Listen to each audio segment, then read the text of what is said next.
個高處跌落嚟，之後咧就屁股向下嘅，哦，斷咗個尾龍骨，嗰個一節佢跌落去啦，斷咗，咁樣咬翻落嚟咗嘅。開刀6支螺絲咁樣鎖住固定佢咯，就擺1年咯。1年之後再開刀攞翻晒出嚟，肌肉啊、神經線都係好傷噶啦，可以話特登去咬佢咁，比較辛苦嘅。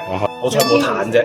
似我平時起身啊，即係瞓覺嘅時候係好辛苦起身嘅。我通常咧就會側身之後攞個手嚟，我知好似我大肚咁樣側身。一路以嚟都係咁樣大嘅。概手術成功咗之後就咁樣咯。